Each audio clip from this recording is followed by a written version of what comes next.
வணக்கம். இன்னைக்கு நான் ஒரு புது வீடியோவோட வந்திருக்கேன். இன்னைக்கு நான் ஒரு டெக்னிக் பற்றி சொல்ல போகிறேன்.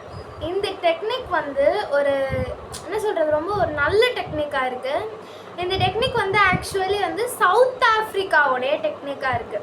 உங்கள் எல்லாருக்குமே தெரியும், சவுத் ஆஃப்ரிக்காவை ஃபர்ஸ்ட் ஒயிட்ஸ் ஆக்குபை பண்ணும்போது அவங்க இன்ட்ரடியூஸ் பண்ண ஒரு டெக்னிக்கோட பேர் என்ன தெரியுமா? அதோட பேர் அப்பர்தைடு. இதை பற்றியும் நம்ம இன்னைக்கு வீடியோவில் பார்ப்போம். ஃபர்ஸ்ட், அந்த டெக்னிக்கோட பேர் உபென்து. UBUNTU உபென்துன்னு சொல்லுவாங்க. இந்த டெக்னிக்கை சவுத் ஆஃப்ரிக்காவில் எல்லாருமே ஃபாலோ பண்ணி வந்திருக்காங்க. இந்த டெக்னிக் என்ன அப்படின்னா, ஒருத்தர் மட்டும் தனியாக எதையுமே செய்ய மாட்டாங்க. அதாவது செல்ஃபிஷ்னஸ்க்கு பதிலாக அவங்க கம்யூனிட்டியை சூஸ் பண்ணுவாங்க. அவங்க எந்த ஒரு விஷயத்தையும் தனியாக அனுபவிக்க மாட்டாங்க. அவங்க எல்லாருக்கும் ஈக்குவலாக இருக்கணும் எல்லாமே அப்படின்னு நினைக்கிறவங்க. ஸோ இந்த கதையை ஃபர்ஸ்ட் இந்த உபென்து அப்படின்றத உருவாக ஒரு ரீசனாக இருந்தவங்க யார் அப்படின்னா நெல்சன் மண்டேலா. உங்கள் எல்லாருக்குமே தெரியும், ஃபர்ஸ்ட் சவுத் ஆஃப்ரிக்காவை ஒயிட்ஸ் ஆக்குபை பண்ணும்போது இந்தியா மாதிரியே தான் சவுத் ஆஃப்ரிக்காவிலையும் அந்த ஒயிட் பீப்புள் ஆக்குபை பண்ணாங்க. ஒயிட் பீப்புள்னு சொல்கிறதோட இங்கிலீஷ் பீப்புள் ஆக்குபை பண்ணாங்க. அவங்க ஆக்குபை பண்ணும்போது அங்கே இருந்த ஒரு சிஸ்டமோ, அவங்க உருவாக்கின ஒரு சிஸ்டமோட பேர் தான் அப்பர்தைடுன்னு சொல்லுவாங்க. இந்த அப்பர்தைடு அப்படின்னா என்ன தெரியுமா? அவங்க பீப்புளை 3 கேட்டகரியாக பிரித்தாங்க. என்னென்னா, அந்த சவுத் ஆஃப்ரிக்காவில் இருக்க மக்கள் கருப்பு கலரில் இருக்கிறதுனால அவங்கள பிளாக்ஸ் அப்படின்னும், அந்த இங்கிலீஷ் பீப்புள் அதாவது ஒயிட் பீப்புள் ஒயிட் கலரில் இருக்கிறதுனால அவங்கள ஒயிட்ஸ் அப்படின்னும், நம்ம இந்தியா அந்த மாதிரி மதர் கண்ட்ரீஸ்லேருந்து ப்ரௌன் அந்த மாதிரி வேறு கலரில் இருந்தவங்கள கலர்ஸ் அப்படின்னும் அவங்க அவங்க பிரித்தாங்க. அவங்க எல்லா இடங்கள்லையும் இந்த அப்பர்தைட் சிஸ்டம் யூஸ் பண்ணதுனால இந்த பிளாக்ஸுக்கு மட்டும் எல்லா ப்ரிவிலேஜஸையும் கட் பண்ணிட்டாங்க. அதாவது பிளாக்ஸுக்கு எந்த இடத்துலையுமே ஈக்குவாலிட்டி கிடையாது, எதுவுமே அவங்களுக்கு கிடைக்காது. ஆனால் ஒயிட்ஸ்க்கு அவங்க ராஜ மரியாதை கொடுப்பாங்க. ஒயிட்ஸ் தான் அவங்க எல்லாமே ரூல் பண்ணுறது அப்படின்னு இருந்துச்சு. இந்த அப்பர்தைட் சிஸ்டமுக்கு ஒத்து போகிற மாதிரி இன்னொரு சிஸ்டமும் அங்கே இருந்துச்சு. அந்த சிஸ்டமோட பேர் செக்ரிகேஷன் அப்படின்ற ஒரு சிஸ்டமையும் சவுத் ஆஃப்ரிக்காவில் அப்பர்தைடுக்கு அடுத்து இன்ட்ரடியூஸ் பண்ணாங்க. அந்த செக்ரிகேஷனில் அவங்க என்ன பண்ணுவாங்க அப்படின்னா, ஒரு பார்க்காக இருக்கட்டும், பீச்சாக இருக்கட்டும், ஸ்விம்மிங் பூலாக இருக்கட்டும், வீடாக இருக்கட்டும், ஒரு ஏரியாவாக இருக்கட்டும், ஏன் பப்ளிக் டாய்லெட்ஸாக இருக்கட்டும், எல்லாமே பிளாக்ஸுக்கு தனியாக ஒயிட்ஸுக்கு தனியாக அப்படின்னு பிரிக்கப்பட்டது. இதில் ஒயிட்ஸுக்கு கிடைக்கிற எல்லாமே ரொம்ப அட்வான்ஸ்டாகவும் நல்ல இதுவாகவும் இருந்துச்சு. பட் பிளாக்ஸ்க்கு எல்லாமே லோ குவாலிட்டியாக மட்டும்தான் கிடச்சிச்சு. அவங்கள அடிமைத்தனம் மாதிரி நடத்தினாங்க. அவங்க ரொம்ப கஷ்டப்பட்டாங்க அப்போ பிளாக்ஸ்.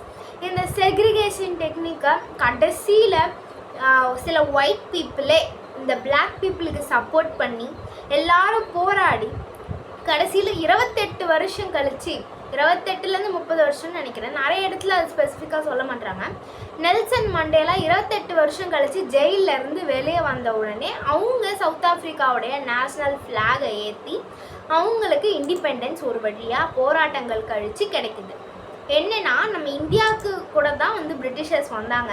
ஆனால் அவங்க நிறைய இடத்த ஆக்குபை பண்ணல. இந்த மாதிரி அவங்க அடிமைத்தனம் பண்ணாங்க தான். ஆனால் வீடுகளை அபகரித்து இந்த மாதிரி எதுவும் அவங்க மோஸ்ட்லி பண்ணல. அதாவது இடத்த ஆக்குபை பண்ணல. பட் பார்த்திங்கன்னா சவுத் ஆஃப்ரிக்காவோட கேஸ் கொஞ்சம் டிஃப்ரெண்ட்டாக இருந்துச்சு. அவங்களோட வீடுகளை அபகரித்து அவங்களே அதான் சொல்கிறது, அந்த ஒயிட் பீப்புள் இங்கே வாழ ஆரம்பித்தாங்க, செட்டில் ஆக ஆரம்பித்தாங்க சவுத் ஆஃப்ரிக்காவில். பட் நம்ம இந்தியாவிலையும் வந்தாங்க தான், ஒயிட் பீப்புள் வந்தாங்க. பட் அங்கே குடும்பமாக இருக்கிறவங்க எல்லாரும் இங்கே இந்தியாவில் தங்கலை. மோஸ்ட்லி நிறைய பேர், அதாவது மொத்த கண்ட்ரியெல்லாம் இங்கே தங்கலை. அதே மாதிரி சவுத் ஆஃப்ரிக்காவில் ஒரு வழியாக அவங்களுக்கு இண்டிபெண்டன்ஸ் கிடச்சிருச்சு. இண்டிபெண்டன்ஸ் கிடச்சதுக்கப்புறமா அந்த நேஷனை ரெயின்போ நேஷன் அப்படின்னு சொல்லுவாங்க. ஏன் ரெயின்போ நேஷன் அப்படின்னு சொல்கிறாங்கன்னா, பல கலரில் இருக்கக்கூடிய மக்கள் சவுத் ஆஃப்ரிக்காவில் வாழ்கிறாங்க. நிறைய கலராக இருக்கிற மக்கள் ஒயிட்டு, பிளாக்கு, அந்த மாதிரி ப்ரௌனு, இந்த மாதிரி நிறைய கலரில் இருக்கக்கூடிய மக்கள் சவுத் ஆஃப்ரிக்காவில் ஒன்றா சேர்ந்து வாழ்கிறதுனால தான் அந்த கண்ட்ரியை ரெயின்போ நேஷன் அப்படின்னு சொல்கிறாங்க. இப்போது இதுக்கும் நீ சொன்ன இந்த உபென்டு டெக்னிக்கும் என்ன சம்மந்தம் அப்படின்னு கேட்டிங்கன்னா இப்போ சொல்கிறேன் கேளுங்க.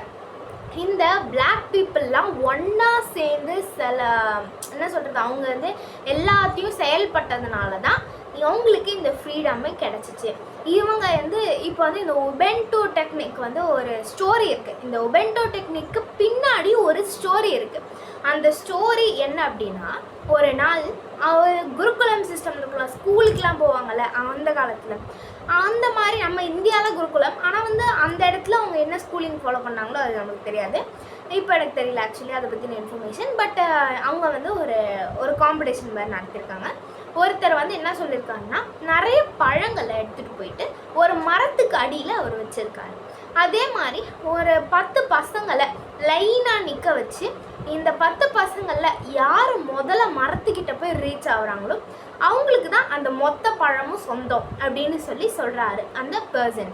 அந்த பர்சன் சொன்ன மாதிரி இந்த பசங்கள்லாம் வந்து அந்த பழத்துக்காக எல்லாரும் முந்திக்கிட்டு ஓடல. இப்போ நம்ம இந்தியாவிலே இதை வச்சா கூட எல்லோரும் என்ன பண்ணுவாங்க, அவசர அவசரமாக முந்திக்கிட்டு ஓடுவாங்க. பட் அந்த சவுத் ஆஃப்ரிக்காவில் இருந்த அந்த பசங்க என்ன பண்ணியிருக்காங்க தெரியுமா, அந்த லைனில் நின்ன 10 பேரும் அவங்க கைகளை 2 பக்கமும் பிடிச்சிக்கிட்டு எல்லாரும் ஒரே மாதிரி காலடி எடுத்து வச்சு ஒரே நேரத்தில் அவங்க ஒன்றா கைகளை கோர்த்துக்கிட்டு அந்த மரத்துக்கிட்ட போயிருக்காங்க. ஏன் இப்படி பண்ணீங்க அப்படின்னு சொல்லி அங்கே இருந்த மக்கள் கேட்டப்போ அந்த பசங்க என்ன சொல்லியிருக்காங்கன்னா, நாங்கள் எப்படி மற்றவங்கள சோகமாக இருக்க வச்சுட்டு நாங்கள் மட்டும் அந்த பழத்தை சாப்பிட முடியும் அப்படின்னு சொல்லி அந்த பசங்க திருப்பி கேள்வி கேட்டிருக்காங்க. இதுதான் உபென்டோ டெக்னிக். அதாவது செல்ஃபிஷ்னஸை விட்டுட்டு கம்யூனிட்டிக்காக நம்மளுக்கு கிடைக்கிற எல்லாத்தையும் கம்யூனிட்டி கூட ஷேர் பண்ணுறது தான் உபென்டோ டெக்னிக். அந்த சவுத் ஆஃப்ரிக்கன் மக்கள் வந்து அவங்களுக்கு ஏதாவது ஒரு ஃபேமிலியில் ஒரு ப்ராப்ளம் வந்தால் கூட அவங்க ஊரை கூட்டி அந்த ப்ராப்ளமை ஓப்பனாக டிஸ்கஸ் பண்ணி அந்த வில்லேஜர்ஸோடைய ஒப்பீனியன் கேட்டு தான் முடிவெடுப்பாங்க. ஸோ இந்த மாதிரி வந்து எல்லாருக்கும் ஈக்குவலாக வந்து அவங்களுக்கு கிடைச்ச பொருளை அவங்க மட்டுமே அனுபவிக்காமல் அந்த கம்யூனிட்டிக்கு ஷேர் பண்ணி எல்லாரும் ஒரே மாதிரி இருக்கிறது தான் உபென்டோ டெக்னிக். ஏன் சில பேர் வந்து குழந்தைங்க இருக்குதுன்னா, ஒரு வீட்டில் குழந்தைங்க இருக்குன்னா அதுக்கு அந்த குழந்தைங்களும் அவங்களுடைய அம்மா அப்பா மட்டும் அந்த நாட்டில் வளர்க்க மாட்டாங்க. அங்கே பக்கம் இருக்கிறவங்க எல்லாரும் அந்த குழந்தைய அவங்க குழந்தைன்னு நினச்சி அவங்க இந்த குழந்தைங்களுக்கு எல்லாமே செஞ்சு வளர்ப்பாங்க. இதுதான் இந்த உபென்டோ டெக்னிக்.